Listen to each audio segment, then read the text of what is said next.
So the Doors' parents are away. Yeah, it's just you and me in a room together. What do you want to do, step bro? I think we need to do another ASMR. Yeah. No. Hey, babe, you want to record an ASMR? Parents are like, what'd you guys do when we were gone? The whole ceiling's been painted white. We did paint ASMR. So. Yeah, painting ASMR.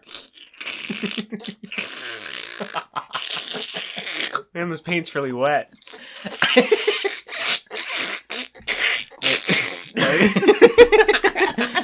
Why are you using a vacuum on the paint? Yeah, I figured out if you turn the vacuum cleaner the other way, it just shoots the paint at the ceiling. Just sucking up all the paint. No, so I wanted to save that beautiful time. First off, why don't you tell me did you have fun at our family party the other day? So there was a family party. Yeah, I had a family party. We haven't done one in 10 years. Oh, really? Yeah. Oh, and so we wanted to do it's not a family.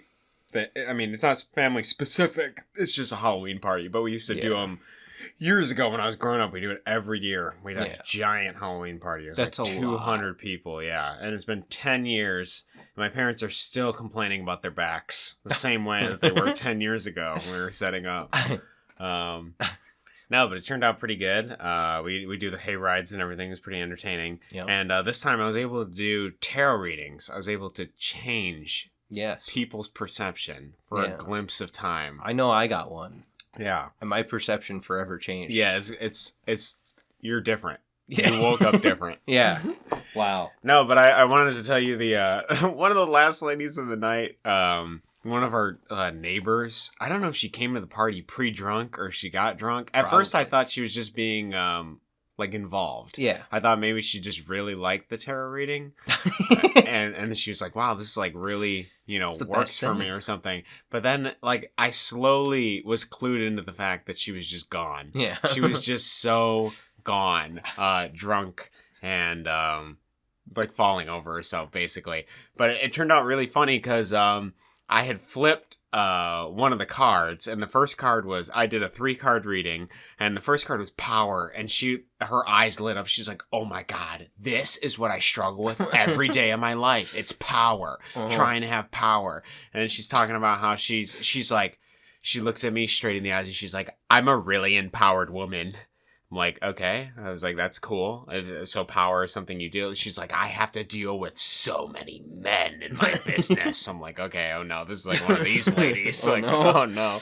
So then we kept going, and then I flipped over the next card, and it was the devil. And she's like, I don't believe in the devil. It's all positive for me here. I only believe in God.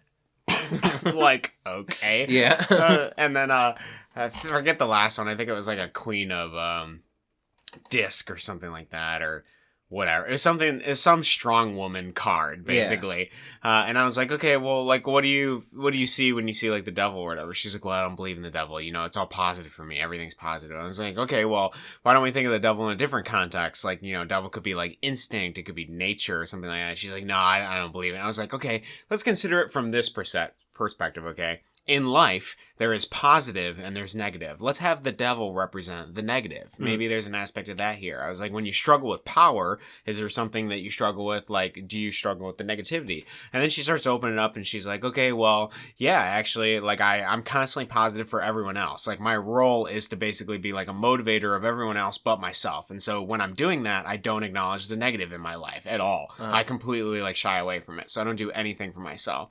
And then like at a certain point, like I was like, oh, wow, this is like really thought-provoking. It's like going somewhere. I was able to, make the devil into a symbol that she could like use to talk about her life. Yeah. And it was something that was working. And then at a certain point, I've read that when you're drunk, you like lose your ego. Yeah. Like your ego fades a little bit and you're just kind of like on intuition or whatever. Mm-hmm. And she must have sensed that, well, first off, she was telling everybody around her, she was like, you got to TikTok this. Like, I can't believe you flipped over these cards. This is literally my life. Like, are you TikToking this right now? Literally like, my this life. Is real life. Like, if I had $50, I'd give this kid $50. Like, you need whatever. And then my buddy next to me was like, well, he needs a car. And she looks at me and she's like, you'll have a car. She's like, I feel it. I know you'll have a car. you'll have a car by this time tomorrow. That's what your car will be. I'm like, is this lady going to buy me a car? Yeah, what's going on? She's like, I've made people millionaires. She's talking about all her life What and stuff the like hell? that. I was like, dude, this lady's going to buy me a car or Yeah. whatever. And then, so this goes on. And then at some point, then it like it becomes a reverse tarot reading. And then it becomes like I'm going to like berate but motivate you thing to me. Because she's like, you got to believe in yourself. You know, you don't believe it. That's your problem. Is you don't believe in yourself. You got to stop taking people's shit. You know, you gotta believe it. And Buckle up, buckaroo. Yeah, she's going through this whole thing. She's like, you're not doing your life right. You got to sell yourself. You got to advertise. You got to believe that this is the best thing that you're whatever. Like she goes through this whole spiel. I'm like, okay, we got a reverse tarot reading here. I'm getting a motivational speech. And then she turns her attention to one of my 11-year-old cousins. And she's like, do you get bullied in school? I was like, oh no. And he's like, yeah, I do. She's like, you gotta stand up to him. You gotta wake up Monday morning and you gotta tell him you're not gonna take any shit. Take this Glock. Yeah. Take this gun. Go beat your bully. And the best part is she's talking at him. She's not listening to him at all. He's like trying to give her context for the situation, but she doesn't care. She's lived like such a rough life that like that the only conception to her is that to go forward you have to just be as like headstrong, and headstrong as possible. And it was so funny because like I'm waiting to see, is this gonna end? Is she gonna stop? I mean, she's drunk, but she just keeps repeating the same thing over and over again. And then she starts grabbing his leg. She's like, your leg's shaking. You're nervous. She's like, look at you. You got to be able. Jesus you Christ. gotta wake up. You got to change. Like tomorrow, or Monday morning, you're gonna walk in. You're gonna tell that bully, I'm not gonna take no shit. And then Jade, my girlfriend, sitting there, and she's like, he's probably shaking because you're like an adult drunk woman, like yelling. And so Jade starts disagreeing with her, and I was like, oh god, we're gonna have a fucking battle out here. She's like, yeah, I don't think that's the best advice. And the lady's like, no, he's gotta wake up. You gotta tell these boys you're not gonna take any shit anymore. And she's like completely gone. Jesus. Oh my god. And so it just escalated to the point where she's like, you have a really strong woman. She's a strong woman. She's empowered. And then she like hobbles away with her like drink into the dark. And then I looked at my cousin. I'm like, dude, don't. It's fine. Don't worry about what she said. Yeah. I mean, you should stand up to your bullies. And he's like, oh no, I did fight one of my bullies, but I got suspended. I'm like, there you go. Look, you already did. That's what happens. Yeah. He actually stood up to his bullies. This lady just wasn't listening to him. Yeah. His parents didn't approve because of the way he went about it. Yeah. But, Jesus. But yeah, it was a good time. Yeah, the party was great. I didn't get to do as many tarot readings as I wanted, but the few that I did, I was surprised. You know, I went in with the image of like, I'm going to try to give people what they need. Yeah. I want to tell them the thing that they need to hear. Uh-huh. And so, and what was funny is the cards completely facilitated that. It didn't matter what card flipped over. It doesn't usually. I found a way to connect to whatever situation. Like there were some random cards. They were so weird. One of them, this lady was like, we got debauchery, which is like... I got debauchery. Yeah, you got debauchery too. And this lady got debauchery as well. And it was debauchery is like an overindulgence of like sensual pleasures. And, but it also means other things too, like illusory, like pleasure, things like that. And eventually this kindergarten teacher that I was talking to, we'd gotten to the point where she feels like there was a disconnect in her life and that she's let too many of her relationships go over the course of her life. Like she hasn't pursued them in ways like her friends and things. Yeah. And she feels like a huge, I guess disconnect's the best way to describe it, a contrast in life, because she's like a happy kindergarten teacher at one moment and then she's like a 40-year-old like woman on the weekends or something. And it's just a weird jarring between for her, and she doesn't focus on her friendships, and I was like, wow, we got there from debauchery. That's how we got there. We went people from, just want to talk about themselves, you know. And you know, it was perfect. Yeah, it worked great. Damn. So yeah, the party was awesome. Hay rides went great. Yeah, you want to talk about your you did a skit? Yeah. We joined in on your skit. Yeah, you did a skit with us too. Yeah, we have little stations to like scare people when they're on the hay ride, and you guys had the toxic waste dump. Yep. And you were wearing like construction clothes. Yes. I saw that one. You guys were doing like CPR to one of the skeletons. That was really funny. Because we had a guy that threw up, like a dummy guy that would throw up in the thing, and he'd be like, I would like rub his back, be like, "Oh man, you're gonna be all right, man." And then he'd puke, and then the other guy I was with was trying to perform CPR on a skeleton. Yeah. So that was pretty good. There was a guy that rode by. He's like, you just keep going, man. You'll get him. Like, and then we would join your skit, which was an electric chair. Yeah, and then we had that basically our bit, which the kids loved. They said we need to go into acting now because it was so good. But basically, my cousin was like a mad scientist trying to get more power and to experiment on minions. And so he flipped the switch and the minion would basically like fry and he couldn't turn it off. And so I was one of the minions that would try to pull him off and I get shocked. And then he tried to pull me off. He gets shocked. And then you guys came over from the previous thing and you would pretend to get shocked. And it was basically a conga line of us pretending to have an epileptic seizure. Yeah. While people are driving behind a tractor and laughing their asses off. So it was pretty good. And then they would get scared by a real scary thing later on. Yeah. Some person would actually come out of the weeds and look at them. And Yeah, I feel like at the beginning we were trying to be like scary. Like I would like pop out of a barrel, or I would like try to creepily look at him, be like, try to like scare people. But I don't think it's as good or as memorable as if like, oh man, remember the CPR guy or junk like that. I feel like that's better. I watched a documentary on Bill Hicks. He's a comedian I really like. He died at like 32 of pancreatic cancer. But he reminds me a lot of myself in many ways. He's somebody, even though we've had completely different lives, he's somebody that talks about a lot of the things that I talk about. Like if you read his Wikipedia page, it's like comedian, conspiracy theorist, like he's kind of like almost avant-garde, but not. He's like a comedian that would just talk about his opinions, but he would also show the truth in things by exposing it, and it didn't matter. Like, he didn't really care about what would happen to him, basically. He'd just say whatever he felt like. Yeah. But it was well thought out. And it was pretty interesting because he predicted some of the things that are happening now in America in different ways. And I was watching this documentary on him, and I realized in it that comedy is really one of the best ways to communicate ideas to people. It's through like making fun of things. And if they laugh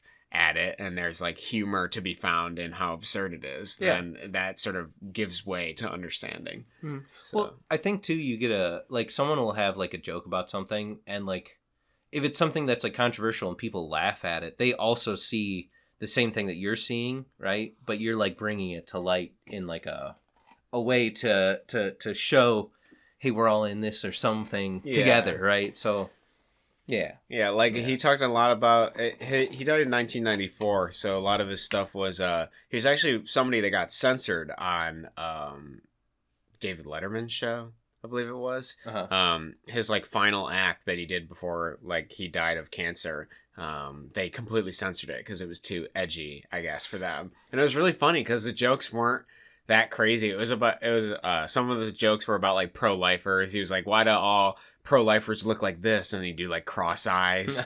He's like, every pro-lifer, it's always like this. And he's like, if you're really pro-life, you should go lock arm in arm and block a graveyard and stuff like that. Like no, we don't want them. Like no more. Yeah. And then he made some he talked a lot about the Iraq war. He was really into the like Waco, Texas thing.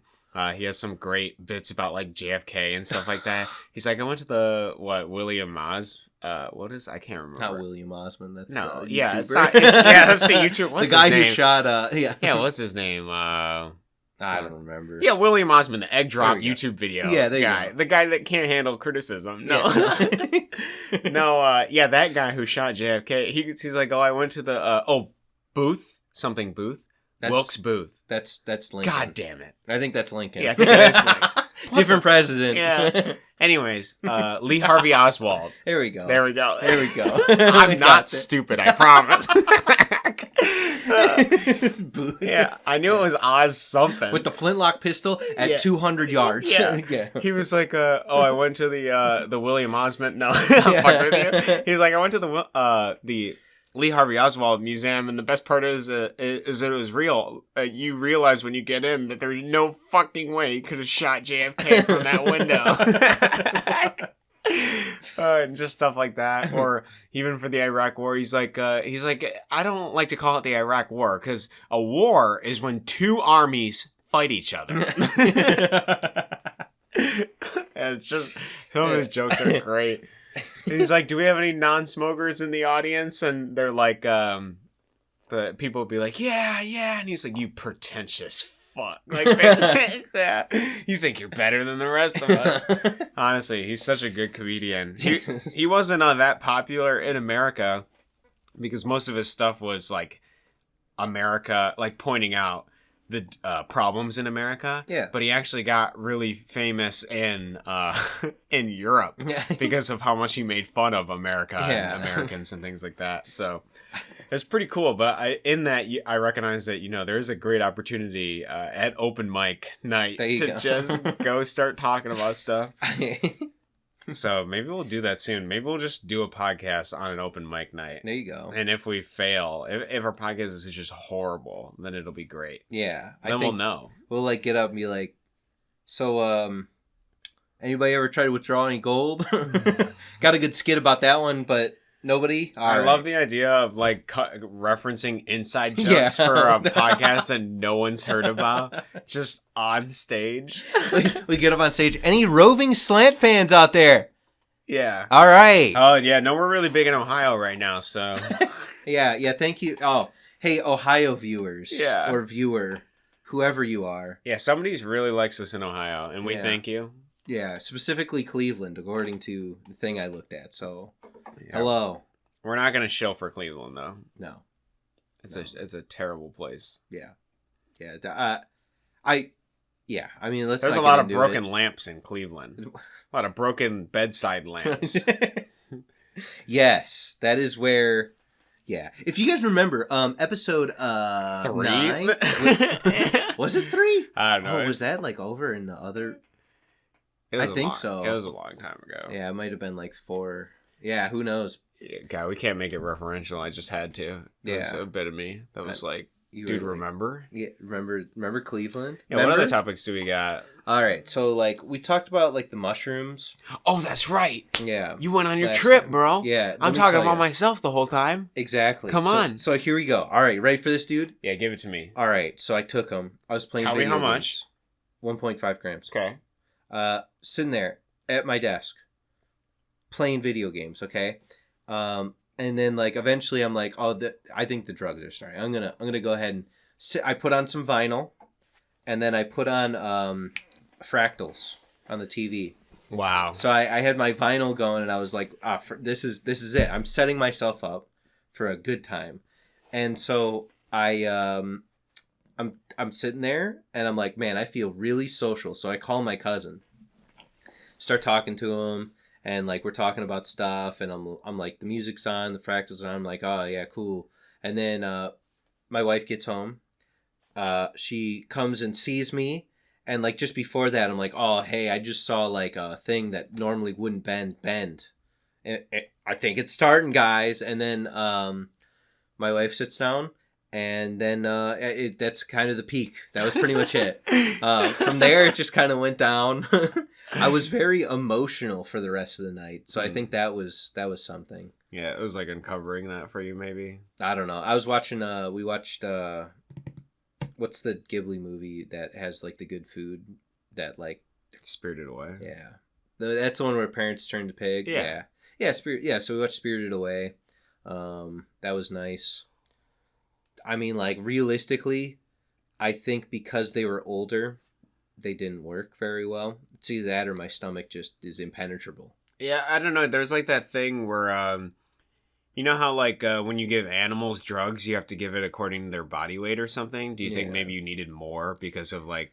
I think because they were older, I would have to. Yeah. I'm sure they lose their efficacy as time goes on. I think they were dried, right? Yeah. Yeah, okay. So like... I mean, you're supposed to... I don't know how fresh you're supposed to eat or anything, but... Just eat them off the ground, bro. There you go. Yeah, don't even touch them with your hands. That ruins them. Break them up. Yeah. But yeah, so didn't really get. I was just very emotional the whole time. That was pretty much the main thing that I felt. I was very hypersensitive because Rebecca had a bad day at work, or really a bad week at work. Yeah. So she was having a rough time, and so like she came home like just was like a broken person. So I was very sensitive to that, and so I was constantly like, "You want to like talk about things? What do you want to?" And she was like, "I just want to watch TV." You want to talk about things, man? Yeah. Dude, the fractals are on the TV, and I think I can see that you want to have a conversation with me, dude. Wow, dude, you rhymed. Yeah. Damn. But no, I mean like didn't really didn't get much out of it. I was kind of disappointed. Yeah, I guess you're gonna have to do it again. Yeah. Oh, the next day I went rock climbing though. Okay. I will say it's weird because I normally like I've been rock climbing twice now. Okay, the first time I was fairly confident, and like before I took mushrooms, I was confident that I was gonna be fine. But like whenever I got there, I'm like, oh damn, dude, that's a lot of rocks. So I don't know if I can do it. It like broke my self confidence for a little bit, but then I started climbing and it was fine. I don't know if that was just normal or it was. It's like the mushrooms brought your ego back or something. Your ego's like, you can't do it. You're not as good as all these other people. I guess. You're useless. You're not going to be able to climb these rocks. And then you're like, shut up, bitch. And then you start climbing the rocks. And your ego's like, oh, I guess you can climb some rocks. It's like, fuck you. I'm going to climb more rocks, you little bitch. Your arms hurt, baby. Yeah. Shut up. I'm climbing these rocks. Yeah. Opposition makes man. But, yeah, no, I mean, things, it's not like I saw any visuals. Did your cousin say he had like a moving experience or anything, or what did he say? He took them whenever they were fresher. Oh, okay. He said that because he took like 0.5 milligrams. He said that there wasn't much change, and then he took like 1 gram or whatever, and said that it felt like a like a marijuana edible. So it was a similar experience, but lasted a little bit longer. Dude, I'm gonna take like 5 grams. Yeah, I want to see first God. time. Yeah. If I'm not seeing God with my first trip, it's not worth it. I mean, like, I think that they also taste like they smell bad, but like the taste of them was fine. Tastes like lemon pledge, but like maybe you just dried them in lemon pledge. No, yeah, so you store them. No, do you think if you cooked them, it would have worked better? I don't think so. People make tea out of it. That's like a common way of doing it. That's a good idea. I've read a lot about different psychoactive substances, and they do boil them to like render something out of them to then drink it. I think if you were to like mortar and pestle the mushrooms, put that into a tea bag, snort it. No. Yeah. Go straight to the brain. Yeah, honestly, do the tea bag, and then you open the tea bag and eat it after you're done. There you go. Yeah. We can min-max this. When are you getting your next match? No, I have no idea. We'll do it for the 24-hour cast. Yeah, there we go. Hour 1. Yeah. Just rolling around on the ground. These guys aren't really talking that much. Let's check the webcam. We're just like drooling over ourselves. We're naked on the floor. Yeah, we can't exist in society. Like, we have to go to nature. Yeah. So we're just completely drawn to going to nature. Like, man, I gotta get out of here. Why am I even wearing clothes? This doesn't make any sense. Oh, dude, help me with my pants. Am I really heterosexual, or am I just one with the world? He's like humping a tree. Like, what is that guy doing? The mushroom man from a few episodes ago comes out there's like, oh, hey. Yeah. Same, dude. And just like takes off his pants. He's like, dude, you finally opened it. You see it. The door. The light. Dude, make sure you eat some lion's mane and cordyceps. That'll really help with your running speed. Gives you the 4% edge. I can see it. I'm running so fast now. I'm just on the floor. Amazing. But yeah, so yeah, nothing really happened. We extended that for a while. No. We milked that one out. Yeah. We milked those shrooms, dude. Yeah. But I still want to do it. Hey, you gotta have the one, right? I want to have one. It is like a bucket list item for me, right? Like it's something where I'm like, I want to do it. I want to like see some things. Yeah, one of the funny things about the Bill Hicks documentary is they reference multiple times that he would like go to this ranch with his friends and take mushrooms, and then they reference this like one specific trip that they had that like changed their perspective about things, and it was pretty interesting. Yeah, that's what That's what you're looking for. You're trying to get out of your shell. Yep. Open your brain. Pry it open. Yeah, I just made the noise. I don't know if that was picked up, but let me. Yeah. That's me opening my brain. Opening the brain. Yeah. So, anyways, what sound effects can you make?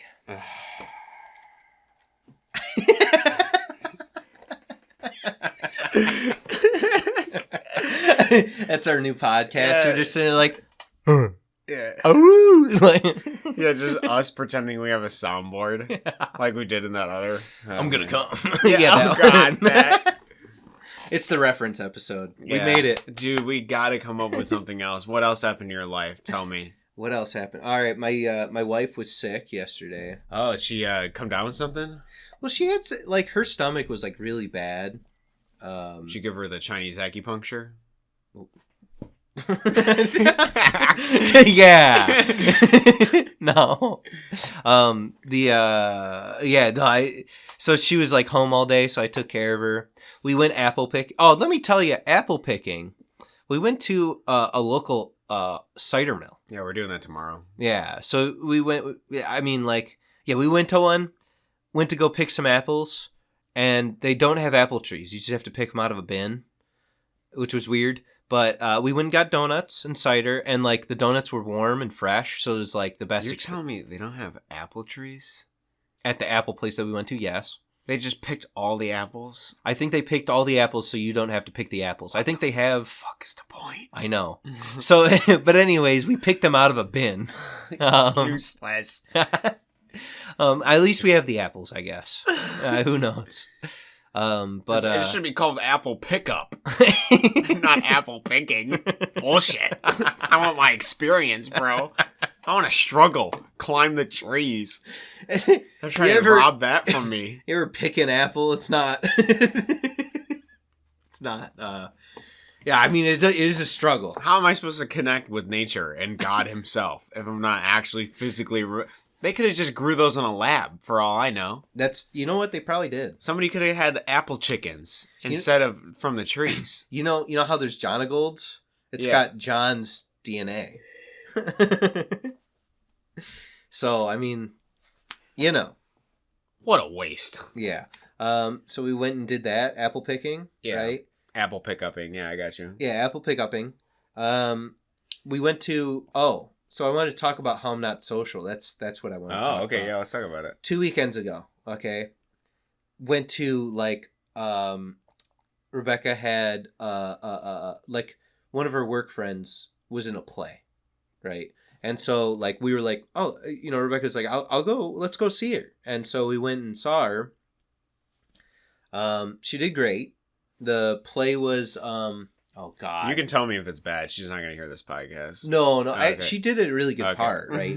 I liked her part. You wouldn't guess that this lady could sing, but she could sing. Okay. But anyway, God, I'm trying to remember the play. It's the one where the plants take over the world.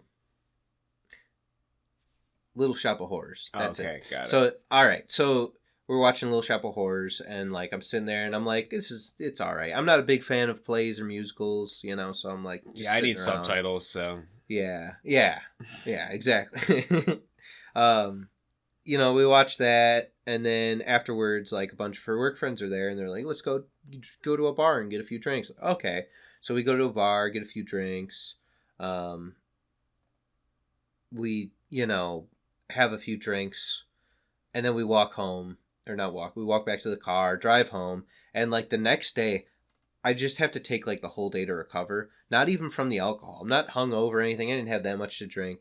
It's just like, I don't know. Every time that I am around a group of people, I just dead. Few people, I'm fine. Like hanging out with you or like just my wife or whatever. It's fine. I can do that all day. But as soon as I have like a crowd around me, kill me. I just want to die, like, immediately afterwards. I'm so much of an introvert that like, for instance, whenever we went apple picking, we went to breakfast afterwards, and it was a Saturday, so breakfast places are packed.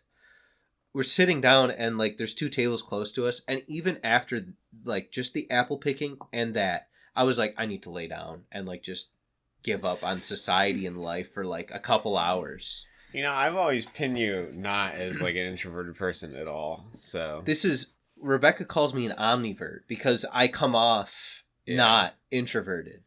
But in order to regain my energy, in order to charge back up, I need to sit next to my computer or in a bed and just do nothing. You know what's funny is I had read something in a book that I thought was pretty interesting, and they were talking about the tension that builds up when you deal with like different groups of people, because when you have like multiple people, you're like trying to wear like a face or like a mask for each of them. And the problem is when you have to deal with like a whole group, then you're constantly switching in between like mask and faces. Whereas if it's just like one person, then you can control your environment a lot better. You can control like what they know about you and how they react and things like that. Well, like like whenever I talk to you, I don't really like I'm pretty open, you know what I mean? Yeah. I'll talk about anything. Same with my wife, like same with a lot of people. But yeah, whenever I'm hanging out with like her work friends and stuff, I don't really know these people, and I want to keep like a positive thing because it's her friends, right? So I'm like, that actually makes a lot more sense. Rather than what I was saying, maybe it's like what you were saying, this idea that you have to put up the facade for them. Like somewhat, whereas when you're with people you know, it doesn't matter. You can let it down. You can just be yourself. Yeah. But when it comes to like other people, you're like worried about that impression because it's like your wife's friends and things like that. But even like, for example, whenever we went out to breakfast, like that made me exhausted mentally because there's, you know, people around us. I'm really bad at this. And I know that maybe in society it's not the best thing. I listen to people's conversations constantly. When I'm walking by, I hear someone talking about something and I'm like, noted. Yeah.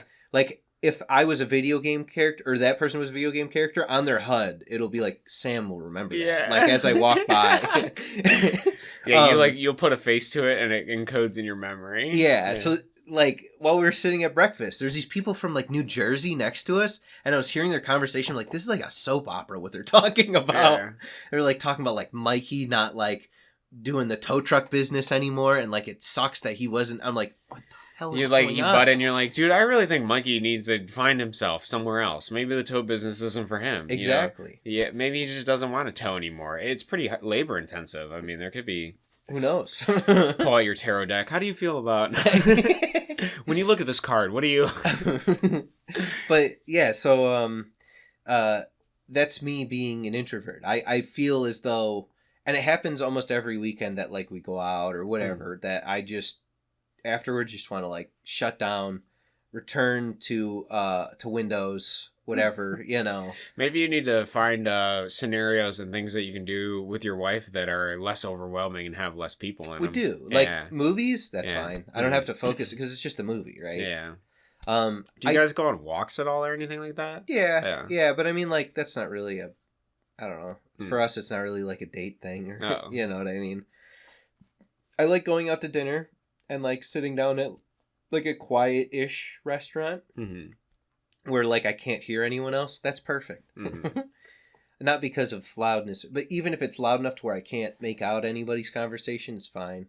But another thing too that you pointed out is that whenever I hang out with people long enough, and when I'm around people, I copy them. Mm-hmm. I start copying them to. I don't know if it's like something subconsciously that like I copy people to try to figure out how they talk better or how they act better. Like I will straight up copy people's laughs and stuff, and I'll recognize it as I'm doing, like, no, stop. That's actually, don't do that. It might just be like a way to be a social creature to fit in with them. I feel like it's a sociopath thing, but you know, that's yeah, I'm painting it in a better light. I was thinking when you were talking about that, I was remembering the concept of harmony. I read Outwitting the Devil by Napoleon Hill. And he talks a lot about how you harmonize with your environment. And the same thing is you harmonize with people you're with. Like if you're, I think this is probably one of the most important things. If you're trying to achieve something in life and you're trying to do something and all the people you hang out with aren't, then you're going to harmonize with them because that's the more prevailing force in your environment. Same thing. I mean, if you hang out with a bunch of losers, you too will harmonize and become a loser in the same way. So it's really important that your external life reflects your internal life, and that your internal life reflects the external life that you want as well. Yeah. It's sort of like if you plan on being organized and your room is disorganized, then you're mentally never going to be organized, sort of thing. Like it has an effect both ways. There's like two selves you're battling with. And I think that is definitely true with you. Man, I've never sneezed on a podcast. Yeah. I definitely think that's true. Yeah, somebody's talking about me. Wait a second. Yeah. Your sneezes. Just a quick aside. You don't have like a weird like I go like like No. you don't, you just have like a normal. It seemed like a cough almost. Yeah. Anyway, sorry. I try to stifle my sneezes. Yeah. I think my parents had really annoying sneezes. So you're like, yeah, I'm like, none nah, of that. no. No, but it's sorry. amazing how much you learn from your family. Yeah.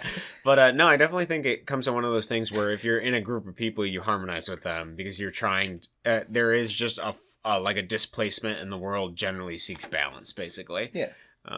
In the same way that if you have too much pleasure, you will find the balance will be pain, and vice versa. If you feel a lot of pain, then you'll eventually feel pleasure. Damn. So. But yeah, it sounds like you. I don't know, man. I'm a sociopath. Yeah, you're a sociopath. That's what it is. I don't know. I obviously we're not like looking to solve every immediate problem that you bring on the podcast. Yeah. And I don't know if you even consider that aspect of yourself to be a problem. I dislike it, but I don't see a solution. Yeah. I guess, right? Because like there's gonna be situations no matter what in my life where I'm gonna like go hang out with Rebecca's work friends because we're like a married couple, and like it's not like it's not fun or anything.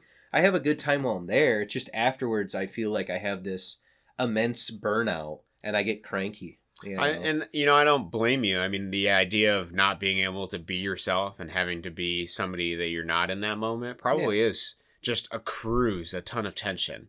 I mean, to be jovial when you're not jovial, it probably uses even more energy than if you were just like happy, but because you're like dealing with things and life is happening and you got a lot on your plate in different ways, it's probably overwhelming to have to double down and be like, well, I'm gonna be so amazing today. Like these people are gonna love me. And you go home and you're like, oh god, kill me, gotta brush my teeth. Dude, it's just I think right now, I mean, the way I cope with it is literally just isolating. Yeah, isolation and vegetating. Yeah, because I'll go for walks or whatever, just clear my mind. I'll put on like a podcast or something, just walk around. Maybe you should just try being whatever your emotion is in the moment when you hang out with her work friends. I feel as though me at my core, I am not the person that people expect, and I've had many times in my life where I was myself. And people didn't necessarily like that, and so didn't like me, even though I wanted to be friends with them. And so I have that guard where I copy people, and I try to make people like me by being likable, I guess. It's weird, because in work, I do a similar thing, but I don't burn out. And I don't know what the secret is between work Sam and non-work Sam. If that makes any sense too. Yeah, it's like the work persona is like a different context and environment. So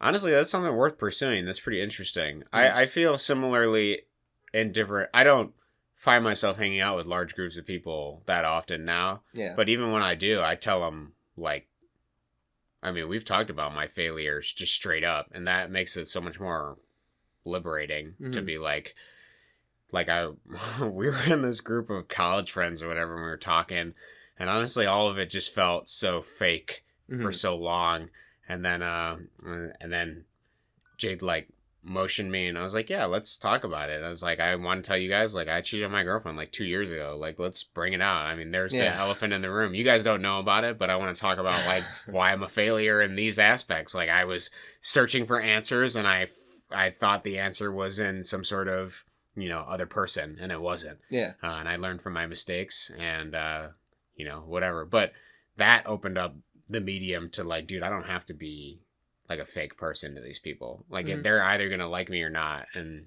the aspect of social validation is just like it's like a false illusory ego thing. I think that like for me, it's like the first few times that I meet someone, I put on that fake thing, right? But Yeah. as time goes on, if the person keeps coming back or whatever, for example, someone that listened to the podcast at the very beginning that I hang out with every so often, he's a work friend of mine. Mm-hmm. He, like, him and I, because we worked together for a while, like every day, right?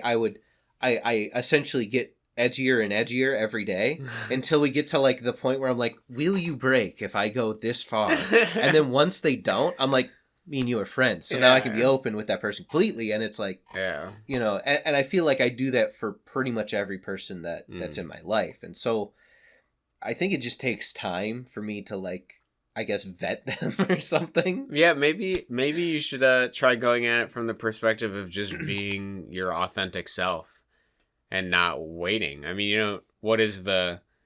I mean, you don't need to be friends with any of these people, and then you can figure it out immediately, right? Yeah. And I mean, you have no headache of being somebody you're not. It's I think this is like left over from like college and high school and stuff where like, well, I guess in high school I had friends, but like not that many friends. It was good enough, right?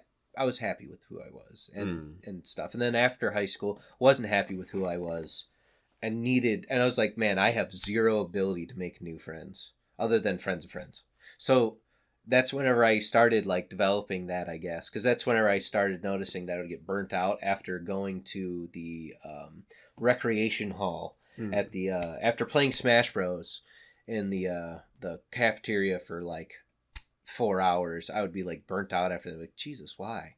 You know, I just tap buttons on a controller for 4 hours. You know, that is also really interesting because when you think about a small town school, everybody you grow up with, and so just by the nature of being together in the same place, you don't just have know. you don't have to learn how to make new friends, sort of thing. Yeah, I think I somewhat escaped that because my parents would force me to meet all of their friends in their life, and they constantly would talk to random people and stuff like that. Oh. So I felt like it was really easy to make friends in college, and it was really easy to make friends with people that I didn't want to be friends with, like that weird guy who would roll tobacco and smoke, and he wasn't even that bad. He was really interesting, and maybe that's why I was friends with him. But then it just got way too weird. I mean, like you just never formed. Like I mean, I was friends with the same guy without you. Like, I didn't even know that you knew him. Yeah. At some point, and then we figured it out. But like, the weird thing is like, I was friends with the guy, but like, it was just surface level, and so it's like we never became real friends. It just was whatever. He was like trying to get me involved in everything he was involved in, but there was just such a ridge of disconnect. It was like he was living in a world that didn't exist because of the stuff that he consumed. And I should have recognized it then, but I suppose you learn as you grow older and look back in retrospect.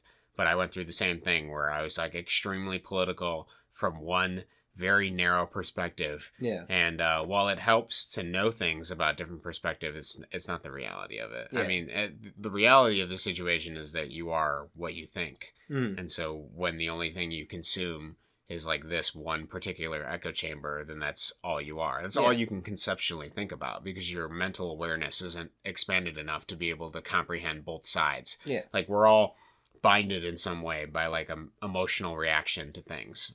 And so you have to get over that aspect of trying to find the objective truth in everything rather than finding some sort of like social validation and being a part of a group and being less of a person because you're part of a group rather than being an individualist who has opinions and has nuance to those opinions about things. Yeah, but that's really interesting. Politics is fun. What? It's funny because so like, all right, in the last election, I didn't like any of the last two elections. I didn't like any of the people who were running, and so I just was like, let's go for third place. Vote the Libertarian Party. Yeah, honestly, that way I'm not wasting my vote by not voting, but also angering both sides. Yeah. I've read a lot about politics, and I am not sure where I stand at this current moment. I'd say that I don't even really think I want to vote. I don't.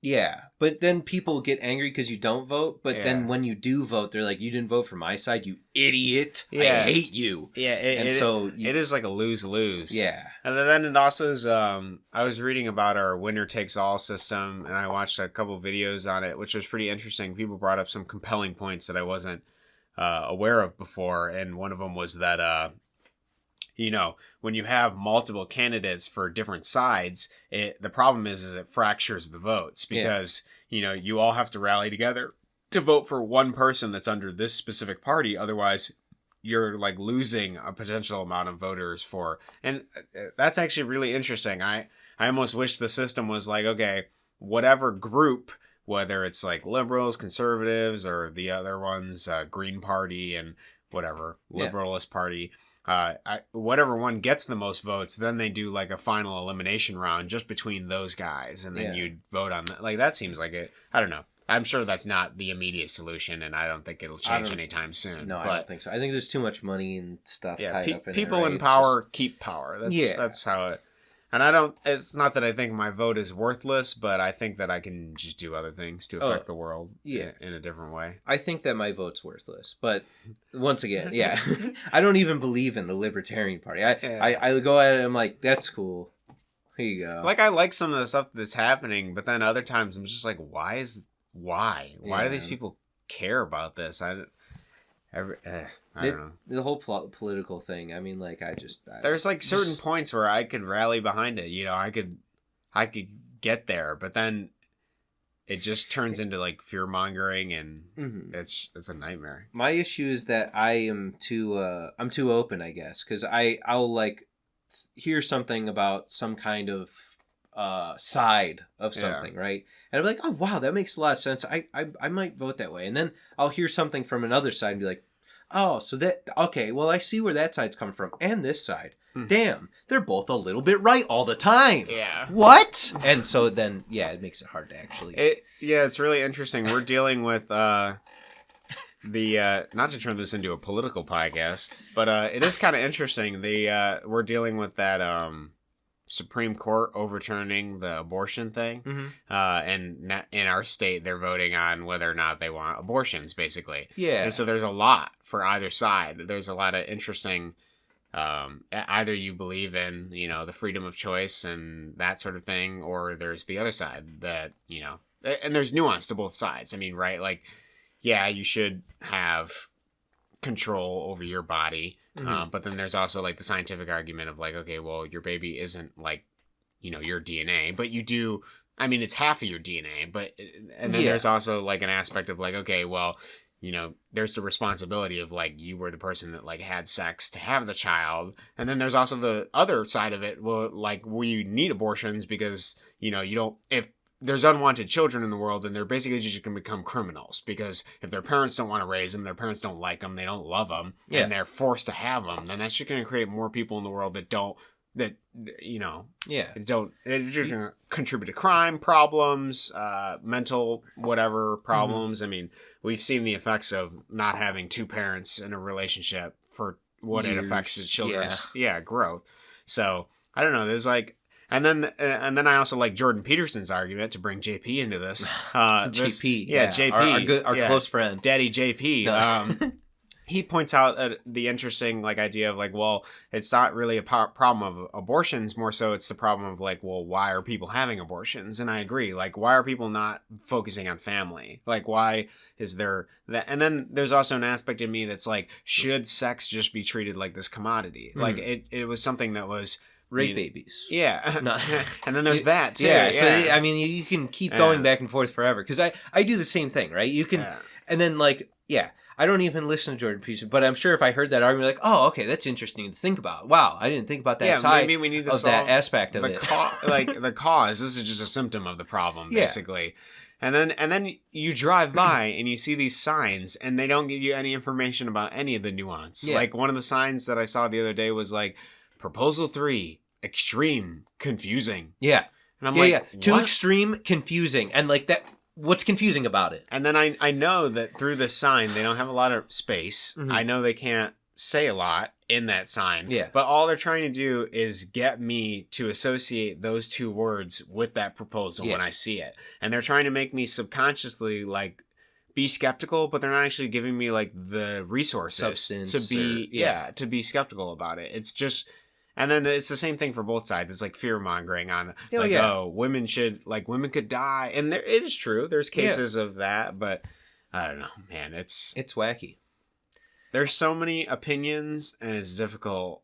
Yeah. And then the last thing, the keystone, my favorite part of politics is, although we're talking about the abortions and stuff, there's other stuff in that Proposition 3 that probably doesn't have to do with abortions, that they're like, but you also throw in this stuff and that stuff and this one. And so it's not that you're just voting on abortion, you're also voting on these 8 other things, and maybe you don't agree with 4 out of 8. And so now you're like, well, I would like these, but just cut the bill in half and let me vote on this part. Yeah, but you only have, the only option you have is reduced to yes or no. Yeah. And it's like, okay, well, you have the abortion and the freedom of choice, but then it's also, and then you give the government the power to do this after that. And it's like, do we need this? Yeah. I mean, what... Is proposal 3 what we really want? Like, maybe we need to just have this, like you said, this but they sandwich everything in. Yes. And then it's to our detriment. Well, I think it was like not too long ago, there was like a bill that was like, okay, everybody wants less taxes, for example. And then it was like, so we're going to do less taxes, but then at the bottom, it's like, we're going to increase the paychecks of all public officials by X amount. And it's like, I don't really want to give them more money, and I don't think they deserve it. Yeah. So, like, have you been to the DMV lately? Yeah. What about the election? We can all agree that regardless of who you thought won or not, it seemed like it was handled pretty poorly when they did those audits. It's just like, there's so many things like that where it's just like, people pick a side because it's easy and because it allows you to belong. Yeah, I do think that there's a sense of belonging and they're comfortable. Yes. And it's a lot more difficult to have. And, I guess it's difficult. I feel like you should have an opinion, but also like it's something that comes after a long period of thought. Yeah. And analyzing, really. Yeah. The wacky thing, too, that, like, just I don't know if this is, like, the end of it, but the like, people, you can talk to them about politics stuff without, like, saying politic things. And certain people, even though they're on one side, will agree with things on the other side. It's like, why do we even have sides? Yeah. I guess if you remove, like, you're on this party or this tribe or this whatever, right? I think that people would be more open to voting about how they feel and stuff like that, but then tribes would just reemerge, right? Mm-hmm. There are people that would be like, no, you got to vote for this thing, even if you say, like, there's no Republican or Democrat party. Now there's, like, the blue party and the green party. It's just, you can't. And you're dealing with, like, emotions, too. There's an emotional reaction. People have been programmed a certain way to believe a certain thing, and they don't even know why. Like, there's just there's an aspect of they think they need this. And it's the funniest thing, the biggest irony in this is that everybody's trying to work together for the same thing, realistically. It's just the matter in which they go about it is different. Yeah. I mean, I get it. You can talk about, like, conservatism is, like, about trying to conserve traditions. But in the end, they're, like, trying to make it better for people. And the same thing for liberals. The way they go about it is through changing things rather than preserving what they were in order for a better tomorrow. And so essentially everybody's fighting for a better tomorrow. Yeah. Yeah, but everybody's against each other. Yeah, they just have a different way of going about it. It's like, you have the people that can actually change things, like people in Congress and president and all that stuff. And rather than, like, fighting against them or trying to work with them or, something with the higher powers, people fight with each other online and sometimes even in person or over text or over whatever, over this political nonsense, even though everybody in reality just wants to have a happy life. Yeah. So they just want to have control over themselves, unless they're bug men and want to be controlled.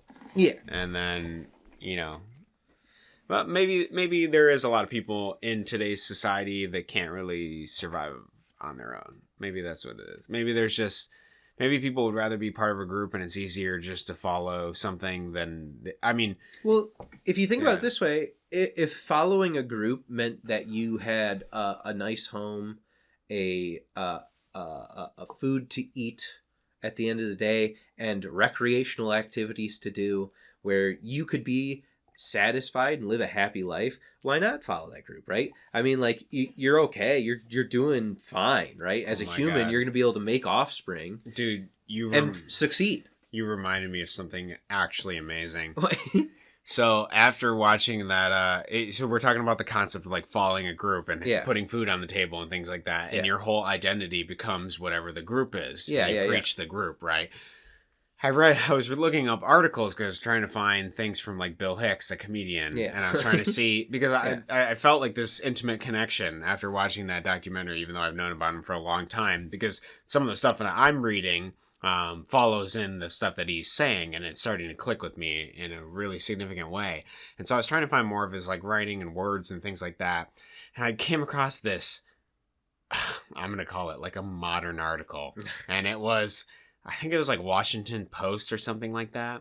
And it was this guy that has nothing really to do with comedy. I don't think he's a comedian at all. And he was writing about, he was asking the younger comics, the up and coming comics, what they felt about like Bill Hicks when he did his stuff. Because Bill Hicks is like rated even though he's not that popular in America, as like one of the top like 100. I think he's in like the top 20 or something of comedians of all time for the stuff that he kind of like pushed the format in different ways.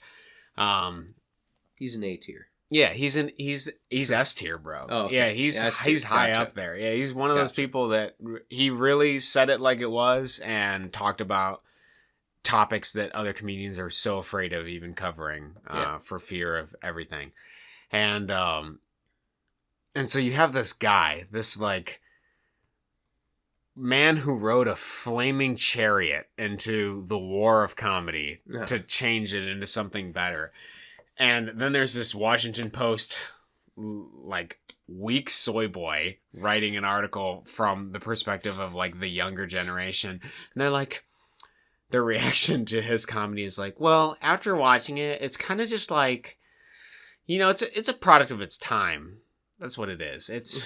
You know, even though all of the stuff he said is like incredibly relevant, and he gets into these like deep concepts of humanity and nature and how we perceive things, and we're swept up in politics, all this stuff, and they're like, yeah, and you know, he's just like, he's pretty problematic. He's like, he's misogynistic. Yeah, I don't like this bit where he has like Jimi Hendrix like plow a girl. I don't know if I like the little girl like that. That bit's a little too crude for me and things like that.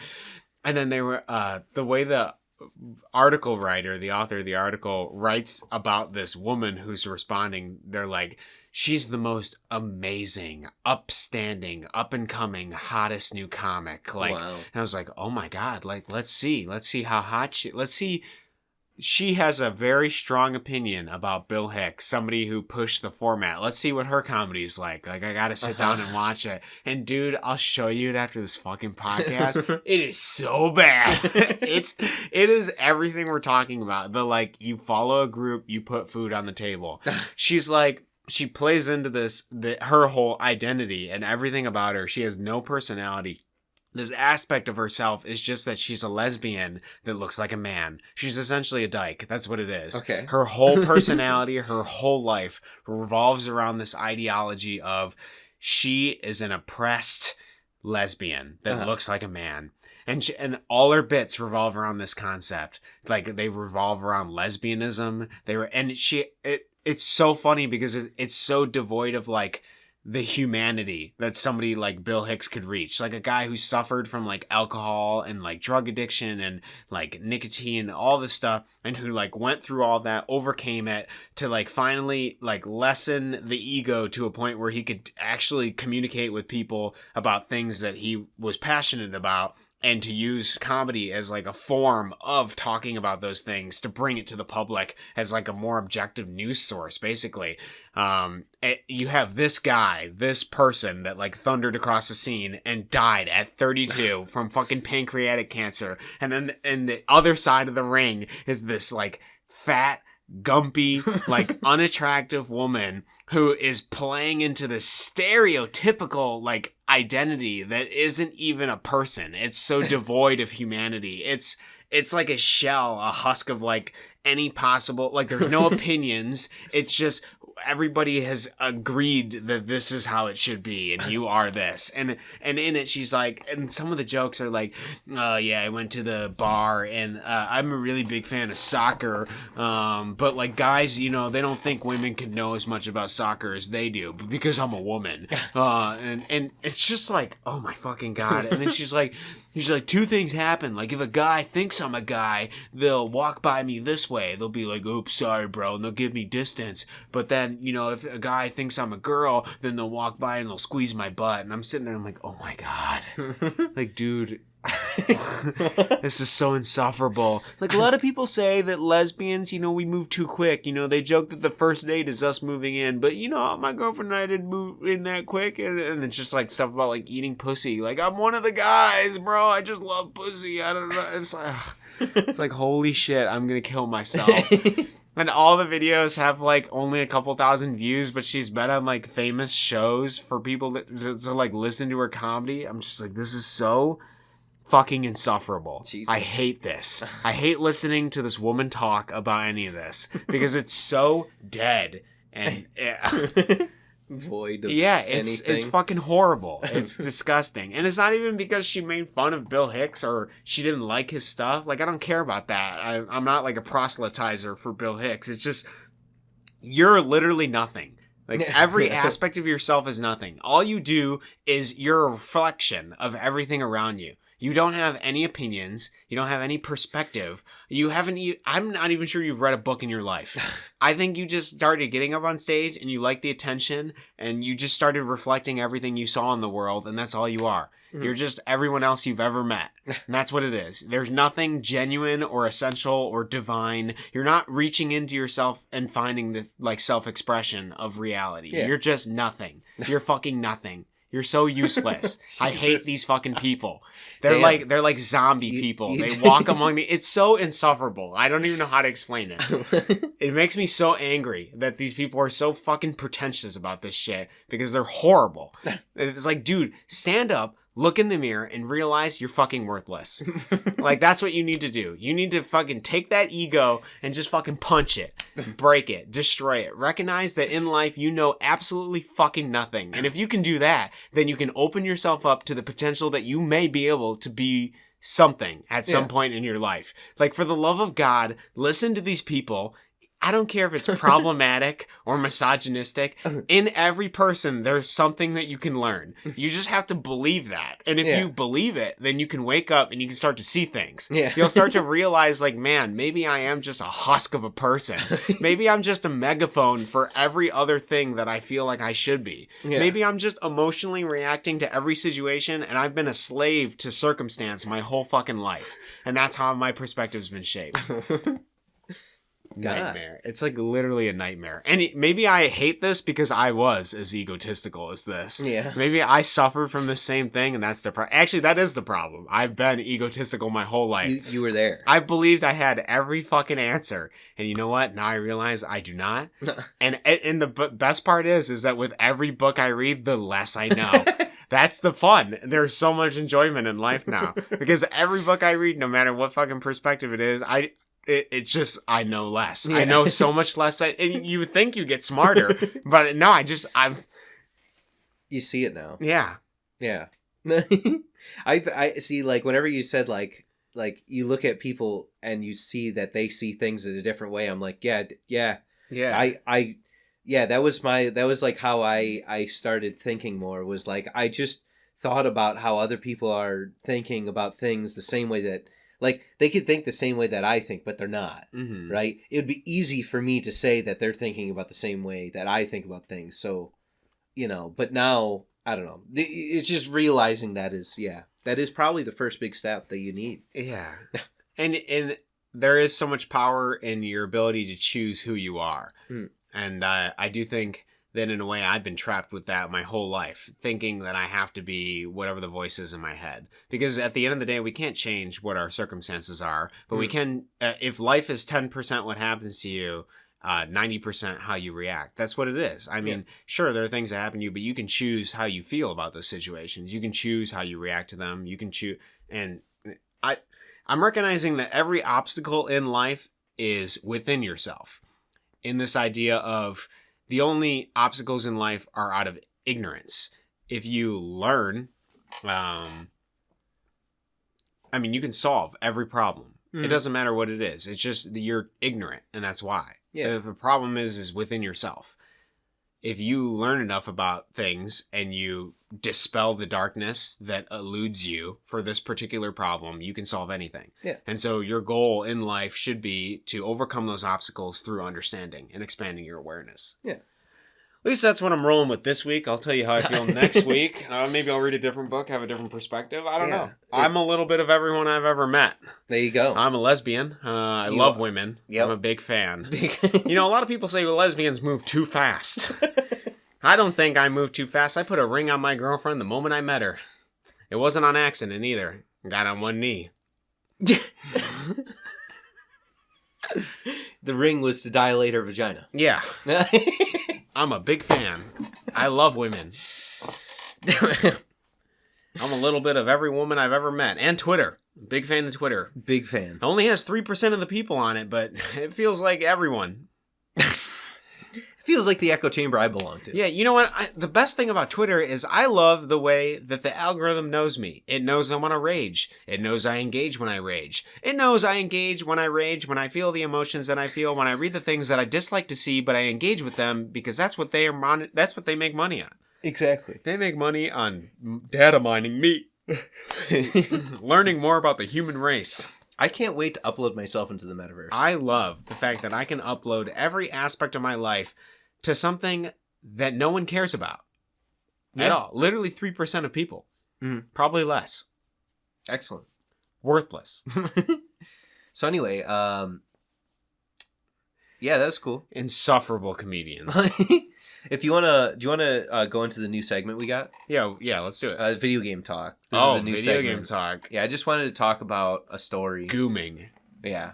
Me gooming. Yeah. Just every day. Anyway, Rimworld. Okay, this is I know we talked about this in the car, but I actually want to talk about a story of a character in my Rimworld. Yeah, tell it. Okay, so they added children to Rimworld. Okay. So you can have them do stuff, right? So I as soon as I put in the DLC, I already have a colony that was started, and so I get a message from a child named Finn, and the child was like, "I'm being hunted by things, and I need to come to your colony, and I will join." And I was like, "Okay, cool. Let's see how this goes." So this child comes onto the map, takes off all of his clothes in the middle of winter, runs up to my base, and following him was 37 lynxes. And so I immediately am like, Jesus Christ, I don't know how this happens to a child. So, defend my base, all that stuff. As it ends up, I check through what the child pawns can do. This pawn is old enough to shoot a gun. So I give him the grenade launcher. Oh, no. And I kind of have him stand in the way, he's in front of people. I thought that would be okay. Okay. So these lynxes are coming. He has a grenade launcher. Everybody's shooting at the lynxes and stuff. And eventually the child is in front of one of my pawns, and the one guy has a masterwork bow. It's the best you can, one of the best weapons you get. So he's shooting the bow. He shoots the bow. It hits the child and breaks his leg, snaps it clean off. And so I have to rescue this child I just got and brought him back. Okay. So, I replace it with a peg leg, right? So he's like a child with a peg leg. He's not my religion either. So I'm in my mind, in my head lore, I'm like, the reason why this happened to you is because you haven't joined my religion. So I try to convert him for a while. We get attacked by insects. Insects just spawn in the middle of your base if you're under a mountain. So yeah, it's based on darkness, I believe. It's not darkness anymore. It's if you're underneath a mountain overhang. Okay. So if you tunnel, they'll dig into the tunnel. Okay. So unless it's too cold, then they won't. But so I have like the kid, I'm like, all right, he's got to defend again. This time I give him the bow, and like all my other colonists have better guns now. So he has like the masterwork bow. He's slinging some arrows in this bug room. Once again, gets shot in the leg, the same peg leg. So he breaks his peg leg, and so I replace it again. Then I was like, oh, cool. I researched enough to throw him into a vat so he can age up to become an adult. So that was kind of cool. I just threw him in there, and now he has a better leg. He has a cybernetic leg, and he's like my best like crafter. So, just wanted to go over. Yeah. Honestly, that's pretty interesting. That's why that game's so good, because there's stories like that constantly happening. Mm-hmm. You're like building a thread of like all these people that you're experiencing as they live through their entire lives. Yeah. Yeah. Yeah, and I'm just like building this colony. I'm like, yeah, eventually we'll build a spaceship and go to whatever. We'll get off this hellhole. Yeah, but it's just, for now we got garbage to deal with. So, but yeah. Just wanted to go over that really quick, I guess. You see any video games? It's a good question. I was playing that Stalker thing for a while. Then I deleted it because the new AI art thing came out and it was like 50 gigs. Haven't tried it yet. Really? Yeah. Jesus, why is it so big? It's just what they trained it on. I haven't decided to use it though. I don't even know if I will use it because I like the bad one. Yeah. I like when it's terrible. Like I want the surrealistic AI art. I mean that's so. Yeah. As for video games, no, not really. I mean, I've been playing my game, working on my game, The Struggle. I don't know if you ever even mentioned that on the podcast, like what your game is. I think I briefly mentioned it, but I'll leave it in the dark for longer. There you go. But anyways, I will be doing an update for that. That's my immediate goal is that November 13th is what I'm aiming for. Wow. Yeah, we'll see. It's not right before we leave for our Florida trip. Oh yeah, what are you gonna do? I'm gonna go to a warmer state for a little bit of time to hang out with my grandparents. That's cool. Yeah, it'll be fun. Yeah, it's a good time. I mean, Florida's okay. I'm not a huge fan of the place, but Yeah, I don't know how much of a fan I am of the place either, but it's warm. They got beaches. Beach is nice. Yeah, it'll be an opportunity to weaken my joints. Yeah, there you go. And face no opposition. Be like a spa all the time. Well, you could you could find some gators and fight them. Honestly, you're right. Yeah, maybe I should just do that when I'm down there. Yeah, and pythons and stuff. Yeah, just I'll have the cast with a gator. Yeah, there you go. I'll call you. Be like, Sam, we have a special guest on this podcast. Yeah. Oh, my parents went to Hawaii for Oh, yeah. How was that? Yeah, my cousin had a wedding. Okay. And I just wanted to briefly go over how my uncle was the videographer and was live streaming it on Facebook. Oh. And it was upside down. So I will demonstrate. So if my phone is sideways, the video is upside down. So I had to flip it. Amazing. But when you flip it, your phone auto rotates. So you have to turn off auto rotate to flip it. Then later on, people were messaging him, and he's like, "Oh, okay." And so he flips it. So now it's upside down, but portrait. Ugh. And so he recorded it, and then he just stopped recording at a certain point. So I didn't actually get to see the wedding. My parents went there. They had a good time. It's Hawaii, right? So, you always have a good time. They got tan. They said it was hot. But they brought me back some snacks that I need to bring next time. So speaking of which, we haven't eaten that Mr. Beast chocolate bar. Really? Yeah, I still have it. It's been a while. I gave those away. I'm ready. If you want to eat it. Yeah, let me go get it. You keep them occupied. Yeah, so anyway. We haven't been eating in a while. I know. You guys probably missed the chewing noises. I get it. So, last time that I was here alone, right, I just talk about, the surroundings. Because I don't know. I guess in, the last second, I feel as though...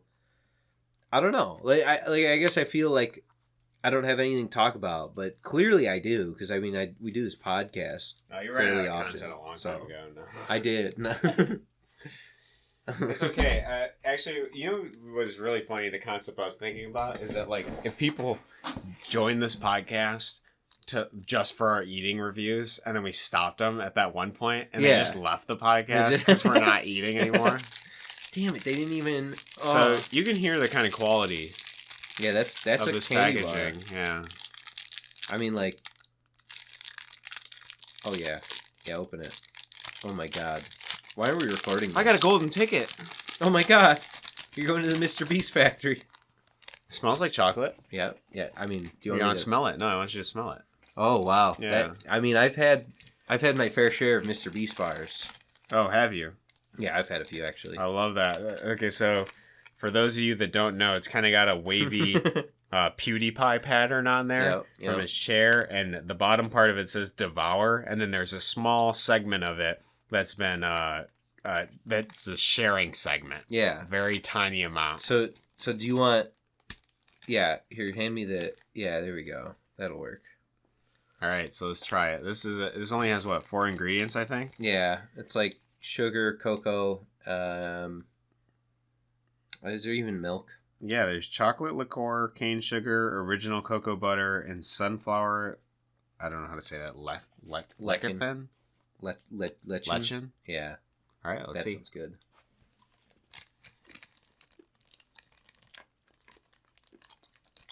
Very sweet. That's a chocolate bar right there.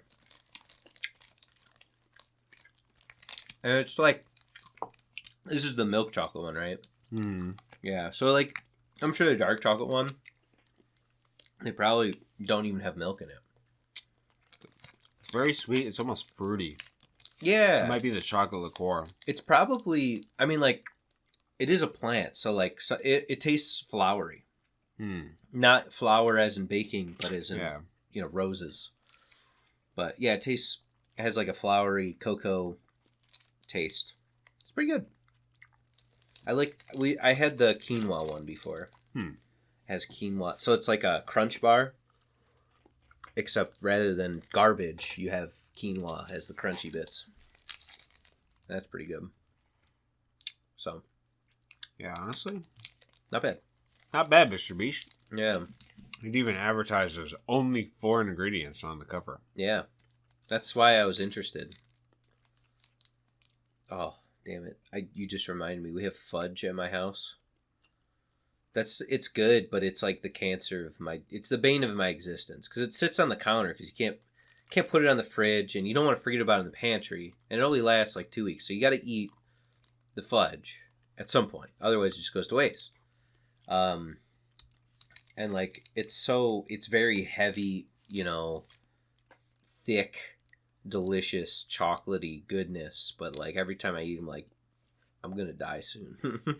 Yeah, this if you really want to start storing your Mr. Beast bars for Doomsday, this one lasts a year. So for all our Doom preppers out there, this is I think a Hershey's bar would be better, right? Because it probably has more preservatives. So it's not going to be better for you, but it'll be better for long-term, storage solution. By the way, foreign people hate Hershey's bars. Yeah, it's because British chocolate's so much better. We have a German friend, and when he goes to Germany, he brings chocolate back, and it's so good. It is. It tastes so much better. Yeah, even in Iceland, the chocolate tastes better. I mean, like you go to Cadbury, it's because they don't use high fructose corn syrup, but I think. There was another aspect of it, too. Jade was talking about it. It's something like they say our chocolate tastes like puke. Yeah. Which, I forget what ingredient they add into it, but yeah, probably. Yeah. Probably tastes like puke. Because we eat it at a young age, you're like, sugar. And like your brain goes like, connect that with good, Yeah, honestly, life is incredibly deceptive. Yeah. It's like, oh, sugar, great. It's so good for you. Please eat more sunflower oil. Eat as much as you can. You're not killing yourself. You won't die from this. That was kind of funny when I was talking to one of my family members. Their husband is a doctor. And they had mentioned something that I thought was really both sad and entertaining. But they were talking about this when they had worked at the doctor, when he had worked at one of the other hospitals.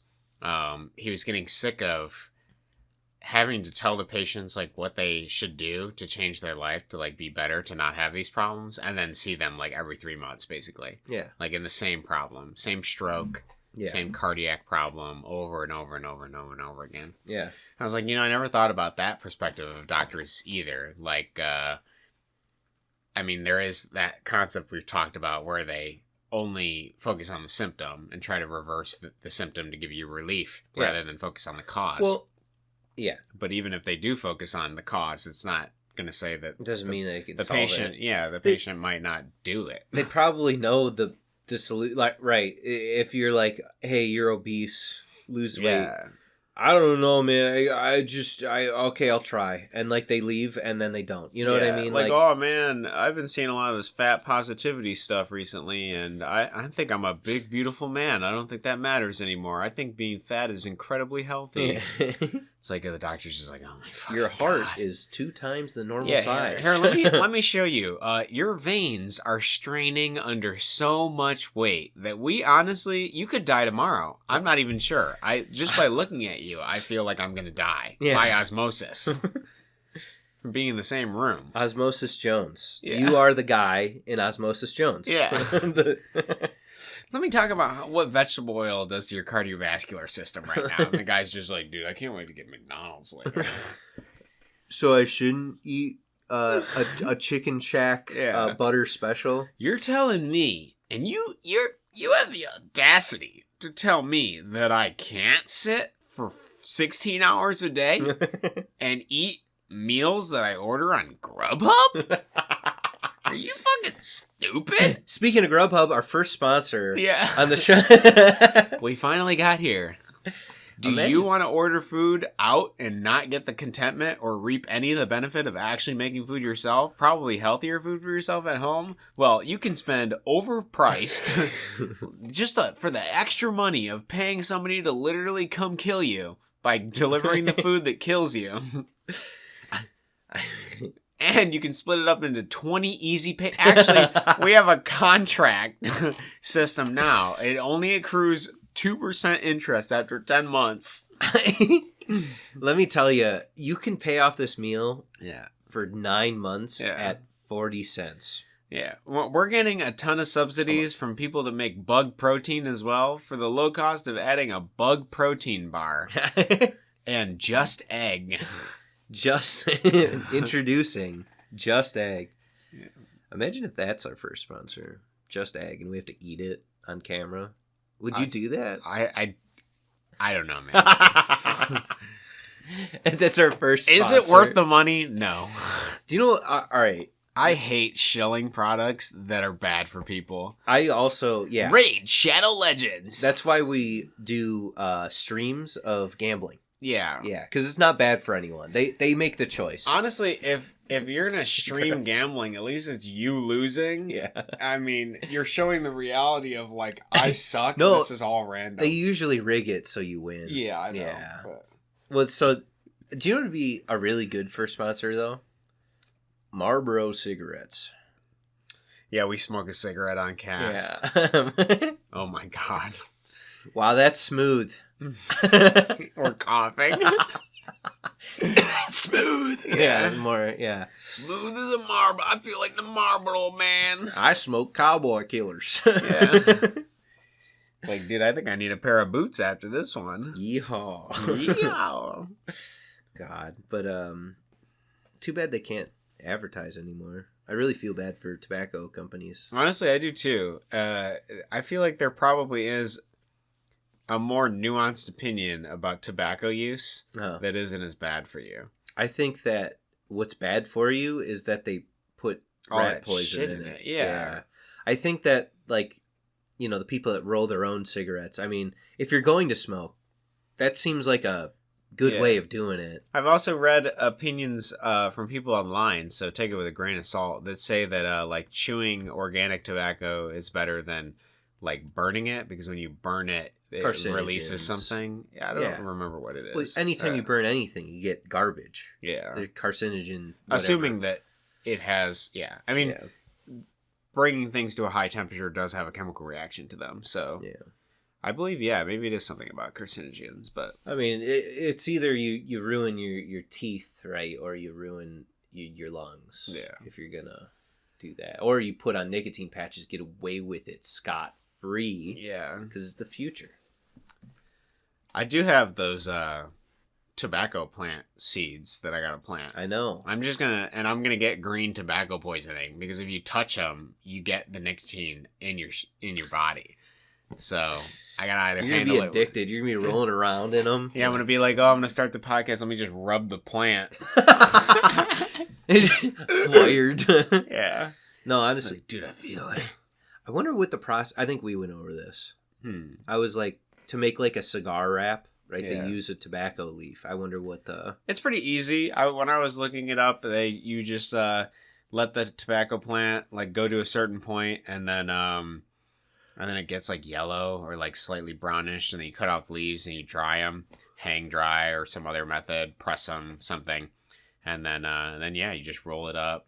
There you go. You got a cigar. Chop it into pieces, yeah. And then you put DMT in it. Yeah, whatever. Yeah. If DMT can even be smoked, I don't know. That's how you do DMT. I'm not sure. I've never looked into DMT. I think that's how they do DMT. I think the biggest meme of DMT is I think you can put it into like a vape for like easy access use. And I don't think that anyone needs easy access use to DMT. Honestly, I learned so much about drugs from that one weird guy I met that was like an Iraq war veteran. Yeah. Because he's like, I've done everything. He's like, I can tell you about any drug. I was like, all right. So I'll just ask him about it. Yeah. So anyway.